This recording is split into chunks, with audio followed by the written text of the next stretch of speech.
Greetings and salutations, fellow book readers. This is Mark, and the book I'll review today is Paradise Lost.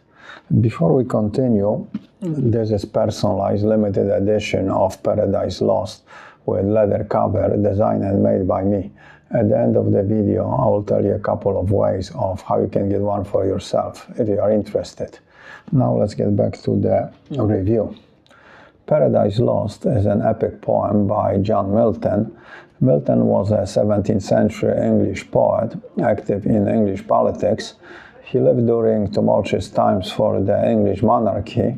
This era can be seen as the beginning of modern Europe, politically and socially, brought by the end of the religious wars, which started with the Protestant Reformation in the early 16th century and ended in 1648 with the signing of the Peace of Westphalia, the end of the 30-Year War. England didn't actively participate in the religious wars, but was affected by its reasons and outcomes. The country went through a series of its own civil wars between the monarchists, who can be called conservatives, and the republicans, who were more progressive. This period was the beginning of social revolts in Europe, where power of the monarchs would be limited to a various extent depending on the place. I find the English Civil War similar to the French Revolution, execution of the king, establishment of republic, and eventual monarchy restoration, but with less power. All these events had an effect on Milton, his opinions and views, and Paradise Lost can be seen as a metaphor for it. Besides the general troubles, there were personal hardships Milton had to face, going blind in his early 40s, and losing a child and a couple of wives probably made him question his fate and the destiny of men. Maybe writing Paradise Lost was kind of therapeutic, allowing him to put it all together and out in a creative form. Milton was also ambitious and wanted to bring the English writing poetry to the level of ancient Greeks and Romans. He was deeply influenced by the Roman poet Virgil and his writing style by the Latin grammatical structure. What is Paradise Lost about? It is an epic poem about the biblical account of the fall of humanity, focusing on the story of Adam and Eve in the Garden of Eden. Disobedience, falling for temptation, and dealing with the consequences. First psychological, shame, guilt, and the loss of innocence, and then the tangible, expulsion from the paradise. The story can also be seen as a metaphor for the troubles and insecurities of Milton's England, a revolt against the king, and a series of civil wars. Milton had some strong opinions about it, which were probably too dangerous to mention directly during the restoration of the monarchy when he wrote the poem. A bit of the plot. The main characters are Satan, the fallen angel, Adam and Eve, God, and also the archangels Raphael and Michael. The poem is divided into 12 books, and it begins with Satan, together with other fallen angels, being sent to hell after their defeat. But they don't give up and decide to have their revenge by going to newly formed earth and finding God's new creation, man. The story goes back to the war between God and the angels and gives us different points of view of what happened. And also there is the creation of earth with the Garden of Eden and subsequent creation of Adam and Eve with the warning given to them not to eat the forbidden fruit. But Satan, disguised as a snake, successfully persuades Eve to eat the fruit. Here, happy creature, fair angelic Eve, partake thou also. Happy thou art, happier thou mightst be, worthier canst not be. Taste this, and be henceforth among the gods, thyself a goddess, not to earth confined, but sometimes in the air, as we, sometimes ascend to heaven, by merit thine, and see what life the gods live there, and such live thou. And Adam, not wanting to be left out and alone, follows her. After it, they copulate and start to think or hope that the warning might have been a deception. But then the consequences appear, and they start to blame each other. Meanwhile, Satan returns to hell to celebrate his victory, but is punished together with his collaborators, and Adam and Eve beg God unsuccessfully for forgiveness, and are shown the subsequent consequences of their action. But they are offered a consultation prize, hope for redemption through the future birth of God's Son. And that's the basic plot. What are my thoughts about Paradise Lost? The poem is beautifully written. It reads like a Bible, just a better version of it. I read it twice in English and a couple of other languages. Reading it is a pleasurable experience, even though you will not understand a lot of it, maybe even most of it. And then you read it again, and you still are confused, but it doesn't really matter because the experience is so enjoyable. Not to say that Milton just wrote it for the sake of writing, and there's nothing to learn from it, besides how beautiful English can be when written by a creative individual in an artistic form. Paradise Lost is a beautiful story of temptation, weakness, and punishment, mutiny against God, the greatest rebellion ever, conceived by the mind of man. The mind is its own place, and in itself can make a heaven of hell, a hell of heaven. The poem explores the consequences of man's disobedience, shame, guilt, and the loss of innocence. Adam and Eve find themselves overwhelmed by their new reality, scared and attempting to hide from God. They experience emotional torment and internal struggles, trying to cope with their fractured relationship with each other and with God. Further, the tale is about envy, ambition, power, and revenge. There are those who have it, the power, and the ones who want it, and they are in constant struggle against each other. The God represents the ultimate power, and Satan the greatest challenger. It is the literal combat between good and evil, and Adam and Eve represent pawns manipulated by the exterior forces, but also by their own greed and ignorance. Eve is somewhat of a tool of Satan, and Adam seems more loyal to God, and they pull each other down since misery loves company. But at the bottom, each one is the director of his own downfall, because we are social creatures and prefer to suffer together rather than to be alone. How can I live without thee? How forego thy sweet converse, and love so dearly joined, to live again in those wild woods forlorn? Should God create another Eve, and I another rib afford? Yet loss of thee would never from my heart. No, I feel the link of nature draw me, flesh of flesh, bone of my bone thou art. And from thy state my never shall be parted, bliss or woe. The poem can be seen as a metaphor for the events that were transpiring during Milton's life, a series of civil wars caused by part of the English society challenging the king's absolute power, similar to Satan rebelling against God. Archangel Michael and his army of angels loyal to God versus Satan and the other fallen angels might reflect the royalists loyal to King Charles I versus parliamentarians who supported the English Parliament. God might represent King Charles I, and Satan might be Oliver Cromwell, who led the rebellion against the king, and whom Milton seemingly held in high esteem and served in his government. So looking at Paradise Lost from this perspective, we might question who the real hero is, God or Satan. Also, Adam's and Eve's expulsion from the Garden of Eden can be seen as emancipation from the God's total domination over their lives, gaining freedom, and the first step was Eve discovering and exercising her free will by eating the forbidden fruit, getting a taste of freedom. Just like the English rebels picking and eating metaphoric fruit from the king's tree of power. Milton was pretty progressive for the times he lived in, and probably wondered why the individuals on the top were so absolute and extreme when it came to protecting their power. One fatal tree there stands, of knowledge called, forbidden them to taste. Knowledge forbidden? Suspicious, reasonless. Why should their Lord envy them that?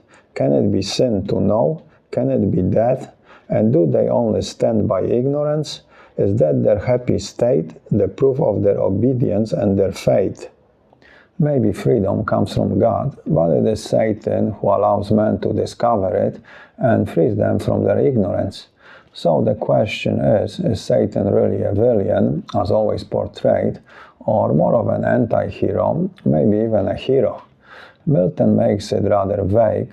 On one hand, Satan can be seen as the evil trying to destroy the good, going against God's infinite love and compassion, which is a pretty broad statement and often seems contradicted by God's actions.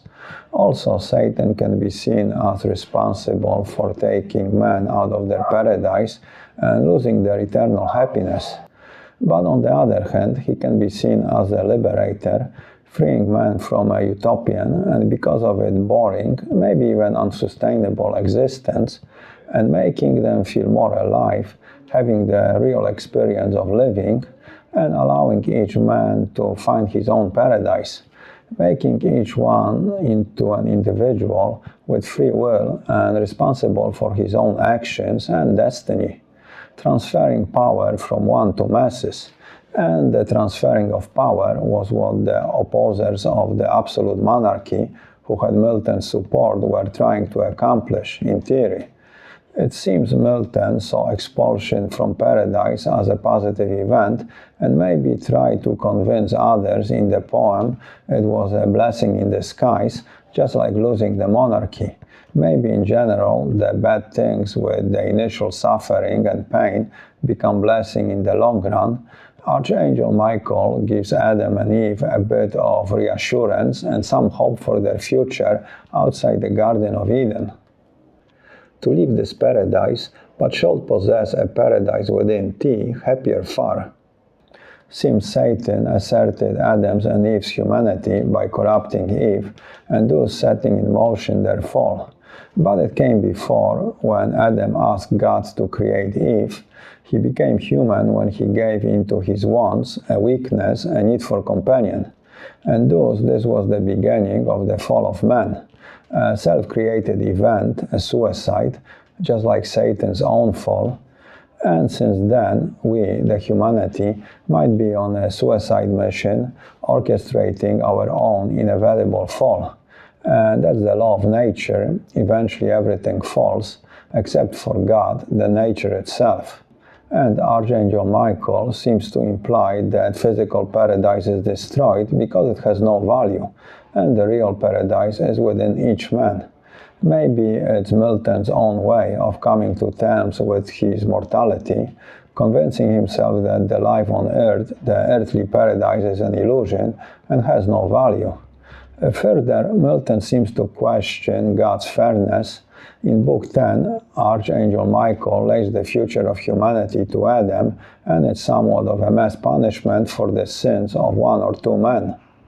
In me all posteriority stands cursed. Fair patrimony that I must leave ya, sons, oh, were I able to waste it all myself, and leave ya none. So disinherited, how would ya bless me, now your curse? Ah, why should all mankind, for one man's fault, thus guiltless be condemned, if guiltless? But from me what can proceed but all corrupt, both mind and will depraved, not to do only, but to will the same with me? How can they, then acquitted, stand in sight of God? Somewhat vaguely, but the whole poem is vague. I think Milton considered his blindness as some kind of punishment for his sins, probably unfair. Blindness was a very severe punishment for somebody who considered himself a writer, and probably was an avid reader as well, those for whom eyesight was pretty crucial. He did vent his frustration in his poem titled When I Consider How My Life Is Spent. Milton's situation was probably similar to Beethoven's going deaf. It could also be seen as a test for one's dedication and perseverance. Milton admitted that originally he wanted to write a poem based on the age of chivalry, probably something similar to King Arthur's tale, so perhaps the subject was not as important as the message, and it puts in doubt the assertion that it was Milton's deep Christian beliefs that motivated the writing of Paradise Lost. And what was the message? On the surface, maybe obedience to God and punishment if disobeyed, because you cannot win against God. But the deeper message might be a lot more complicated and vague. Maybe it is to find your own inner paradise, not dependent on the outer world, including religion, which eventually will always disappoint you, because it is not fair nor forgiving and doesn't care for you. On the other hand, the inner paradise you cannot lose, nor can it be taken away from you, because it is inside of you. And this was probably more true for Milton, since he became blind and the only paradise he could find and have was inside of him. Basically, find some pleasant activity that doesn't depend on other people or other events, and your life will become more pleasurable and less stressful. That's why, for me, the most important paragraph in the whole poem is, to quote again, "To leave this paradise, but shalt possess a paradise within thee, happier far, together with, the mind is its own place, and in itself can make a heaven of hell, a hell of heaven." It sums up the message of the poem for the readers, because it says to be happy, to have happiness, make it dependent on yourself, not on others. And if happiness can be found within yourself, the meaning for your life can also only be found inside of you. The poem is about independence from rulers and systems, similar to Milton's England trying to be less dependent on the king. To sum it up, Paradise Lost is one of the greatest epic poems ever written, and probably the greatest in English, and it seems Milton's whole life led him to it, as if it was his destiny, his life's mission. He died the year the revised final edition was published. He wrote a few earlier poems, which seem a preparation to write Paradise Lost. However, the earlier poems seem more religious, reflecting Milton of that time, and in Paradise Lost there seems to be more doubt, probably brought by the experiences of his latter life. He started to believe that there is no authority outside man's consciousness. Paradise Lost, its plot, is the base for countless number of human stories, fictitious and real, going against the hand that supposedly feeds you because of our individual greed and ambition. Satan in the poem is a great orator, somewhat of a populist by today's standards. He says, "Better to reign in hell than to serve in heaven." It reminds me of one of the Tsar's officers who defected to the Reds during the Russian Civil War. When asked why he switched sides, he answered, "Because I prefer to be a general in the Red Army than a colonel in the White Army." I think to have a better understanding of Paradise Lost, one must have some knowledge of Milton, his personal life, and the events transpiring during the time he was alive, so we can get some perspective on where Milton was coming from. But even knowing this, there still are a lot of doubts that lead to assumptions and wide interpretations of what really Milton was trying to say. I think the poem reflects the political reality of Milton's England, or maybe it was an effort to rewrite the Bible to be more relevant to the modern world. I think most of us can relate to the idea of Paradise Lost, because most of us feel like we have lost our own paradise, have been banned from the Garden of Eden. Maybe it was a childhood or part of our adult life that we really cherished. In general, growing up, becoming aware might be comparable to losing our paradise. Losing our virginity might be eating the forbidden fruit, but then it is inevitable. So for Adam and Eve, losing their paradise was also inevitable because they were human. And to become fully human, we had to leave the paradise, just like children have to leave their parents' house to become complete adults.